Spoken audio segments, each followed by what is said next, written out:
Today, we are going to deal with organizational strategy and crisis.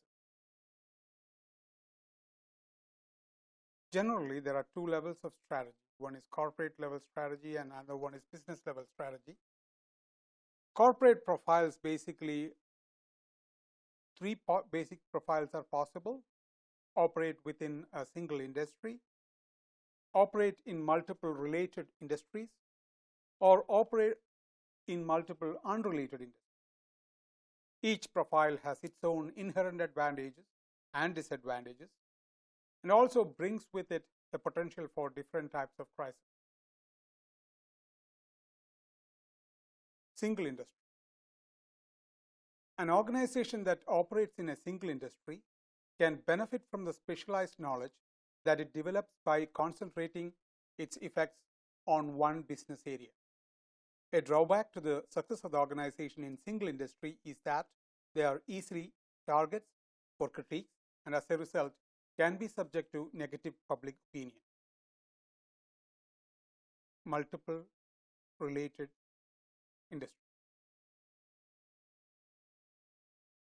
Because firms operating in a single industry are more susceptible to sharp downturns in business cycles that cannot be offset by other business unit in the firm, they can be prone to economic crisis. As such, the organization may operate in more than one industry to reduce uncertainty and risk. It may diversify by developing a new line of business or acquire other businesses with complementary product or service lines, a process known as related diversification. The key to successful related diversification is that the development of synergy among the related business units should be there.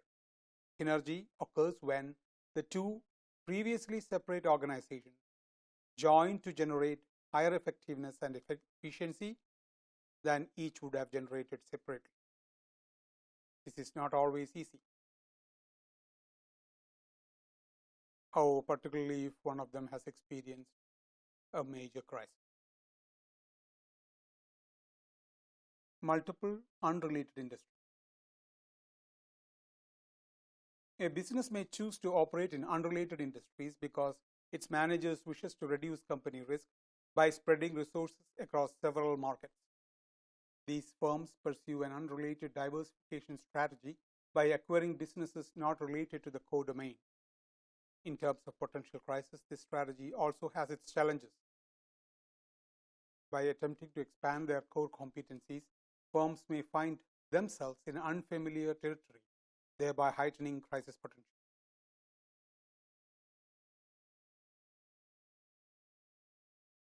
What are the corporate strategies? After an organization's corporate profile is determined, its corporate strategy must be established. Three possibilities exist.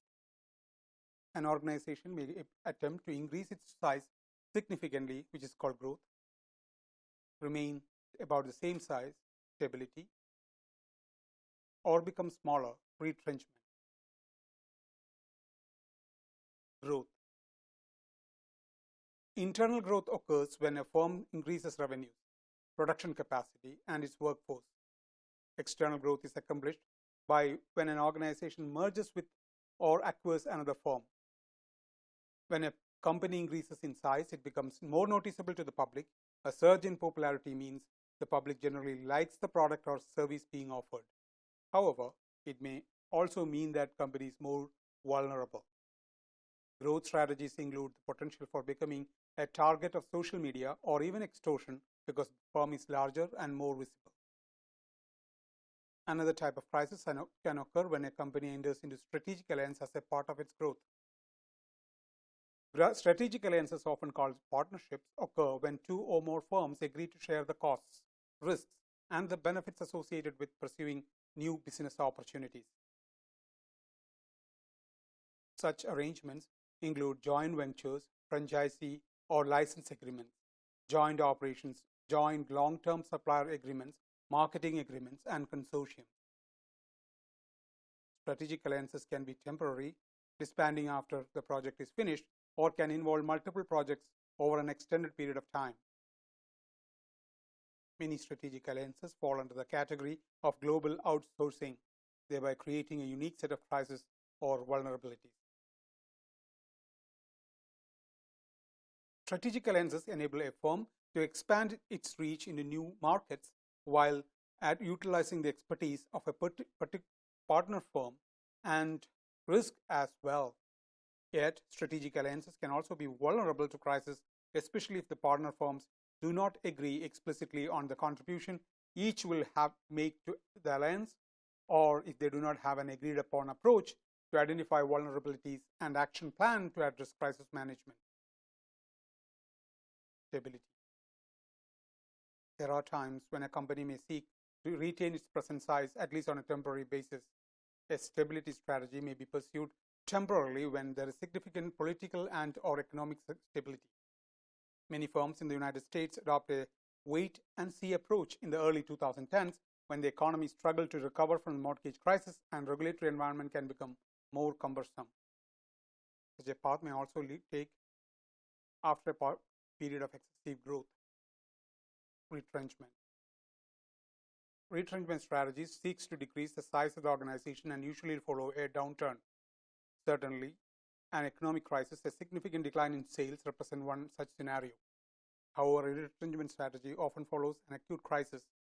For example, a major fire, negative publicity, product recall, or a breach of ethics by management can all be factors that lead to decrease in revenue and therefore a need to retrench. Retrenchment can take one of three forms: turnaround, divestment, and liquidation. A turnaround is the most conservative approach, whereas liquidation is the harshest. A turnaround seeks to transform the corporation into a leaner, more efficient firm and includes such actions as eliminating unprofitable outputs, pruning assets, reducing the size of the workforce, cutting costs of distribution, and reassessing the firm's product lines and customer groups.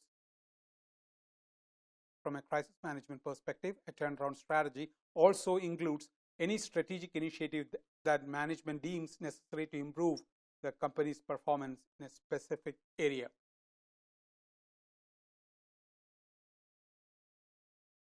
Divestment. Selling one or more business units to other firm often occurs when a firm's leader believes that the organization is facing a crisis. Divestment may be necessary when the industry is decline or when a business unit drains resources from more profitable units and is not performing well or is not synergistic with other corporate holdings. Liquidation. Terminates the business unit by selling its assets. Liquidation is defined as a last resort response to a severe crisis. In effect, it can be viewed as a divestment of all the firm's business units and should be adopted only under extreme conditions. Shareholders and creditors experience financial losses, managers and hourly employees lost their jobs, suppliers lost a customer, and the local community suffers an increase in unemployment and a decrease in tax revenues. Hence, liquidation should be considered only when other forms of retrenchment are not feasible. Second level is the business strategies or second type. Whereas the corporate level strategy addresses in industries in a firm in which a firm competes, business level strategy focuses on whom the company should serve, what needs to be satisfied, how a business should develop core competencies and be positioned to satisfy customers' needs. The first step in formulating a business strategy is to select a broad or generic strategy to compete with rivals and then fine-tune it to accentuate the organization's unique set of resource strengths. Porter's 1980 and generic strategy framework serves as a good starting point for assessing business strategies. First strategy is cost leadership or low cost. Businesses that utilize low-cost strategies produce basic no-frill products and services. They provide their products and services to an entire market and appeal primarily to price-sensitive consumers. Businesses using low-cost strategies are susceptible to price competition from other firms, particularly large rivals. This continuous pressure to reduce cost may cause a firm to cut corners, ultimately leading to a crisis situation. Trimming costs can create crisis challenges for companies that follow low-cost strategies. The low-cost strategy carry with it certain crisis vulnerabilities. One of the strategies associated with cost containment is to engage in global warming. Companies that utilize global outsourcing usually do so to take advantage of the labor cost differentials between the home country where the company headquarters resides and other nations with lower production costs. However, the potential crisis is ever present. Focused low cost. The focused low cost strategy seeks low overall costs while meeting the needs of the consumers in a narrow segment of the market. Businesses following a focused low-cost strategy tend to be smaller than those adhering to a low-cost strategy. That is, remember, this is focused low-cost, it's not just low-cost strategy. Like the low-cost strategy, the focused low-cost can also result in a customer complaints on the quality of the products and services. If there is a perception that the company is being cheap, a backlash may result. Differentiation. The key characteristic of a differentiator is the ability to produce products and services that can be readily distinguished from other competitors. As a result, differentiators, although cost conscious, place a greater emphasis on quality than those companies following low-cost strategies. Competing on the basis of cost and/or price is not as high a priority. Businesses emphasizes differentiation may be more threatened by abrupt shifts in consumer tastes. Focused differentiation. Focused differentiation strategy is the next one because companies pursue a focused strategy tend to be relatively small. There is more at stake in terms of overall risk to the firm when a crisis occurs. Put differently, larger companies such as Walmart will have more buffering power than do their smaller rivals to counter the jabs of a crisis. Hence, a major crisis can decimate a company following a focused strategy. The selective nature of this strategy makes it vulnerable to a crisis. Finally, combining low cost and differentiation. Porter suggested that combining low cost and differentiation strategies is not advisable and leaves business stuck in the middle because actions designed to support one strategy could work against the other. Indeed, differentiating a product can be costly, and doing so can erode a firm's basis for cost leadership. Moreover, some cost-cutting measures may be directly related to the quality and/or other basis of differentiation. Following this logic, a business should choose low cost or differentiation, but not both. Businesses that pursue combination strategies also share the crisis vulnerabilities associated with pursuing either low cost or differentiation. The combination strategy is not only more difficult to execute from a strategic standpoint, but it can also place a greater strain on the crisis management.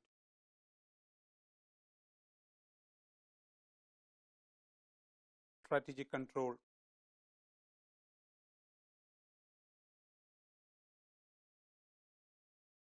Strategic control should be also a tool in the crisis management process. The goal of the strategic control is to determine the extent to which organization strategies are successful in attaining its goals and objectives. Strategy implementation process is tracked and adjustment to strategy are made necessary. It is during the process of strategic control that gaps between the intended and realized strategies are identified and addressed. Strategic managers can steer the organization by instituting minor modifications to prevent crisis or resort to more drastic changes in response to ongoing crisis, such as altering the strategic direction altogether. The need for strategic control is brought about by two key factors. First, there is a need to know how well the firm is performing. Without strategic control, there are no clear benchmarks and ultimately no reliable measurements that indicate how the company is doing. A second factor for supporting the need for strategic control is uncertainty. Because managers are not always able to forecast the future accurately, strategic control highlights when the environmental uncertainties have upset the performance of the organization. The strategic control process generally follows 5 steps. Step 1 is identify factors to track. First, strategic control encompasses external and internal dimensions. Strategic control consists of modifying the company's operations so that it can be defended more effectively against external threats that may arise or become known before a crisis emerges. A major shift in one or more of these factors can alter the strategy of the firm and therefore its crisis management preparedness. Pest analysis is a tool in the strategic management toolkit that looks at the political, economic, social, and management and technology trends in the macro environment. Macro environment generally means it's outside industry or the government and other things we are looking at. Understanding these external factors is necessary in devising a firm's corporate and business strategies. Developing standards or benchmarks. Top management identify factors that serve as surrogates of company performance, and indicators often include factors that related to revenue, expenses, and profitability, but may also include machine breakdowns or quality scores, and indicators involving employee well-being such as accident rates, tardiness, absenteeism, number of sick days taken, and workplace injuries. Pre-designated goals or benchmarking against other companies should be established for each of these items. Assessing these performance indicators can help identify early warning signs that a crisis may be looming. Step 3. Measuring performance both quantitatively and qualitatively. Firm performance may be evaluated in a number of ways. Management can compare current operating results with those from the preceding quarter or year. A key problem with the performance measurement is that one measure can be pursued to the detriment of the other. Common goals of growth and profitability versus safety concerns come to the mind. Many crises in organizations are caused by accidents due to poor training and faulty equipment. Expenditures in these areas decrease short-term profits, yet a single accident can severely hurt the long-term viability of the firm or even close it down. A number of companies have begun using a balanced scorecard approach to measure performance. A measurement is not based solely on the traditional quantitative factors, but on an array of quantitative and qualitative factors such as return on assets, market share, customer loyalty, satisfaction, speed, and innovation. And a weight and specific means of measurement is assigned to each indicator. So you multiply with the weights, get the score.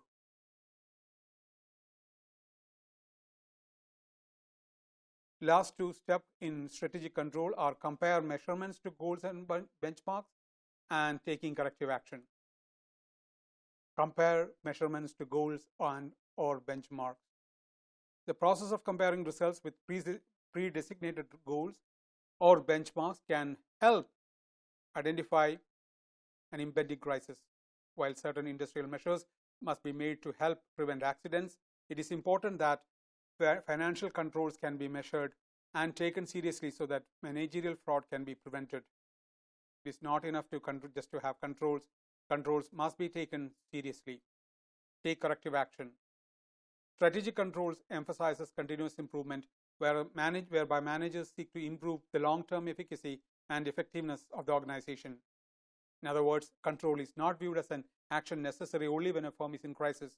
Rather, managers should think critically when considering what strategic controls to enact and look for opportunities to enhance performance even when the operation seems to be going well.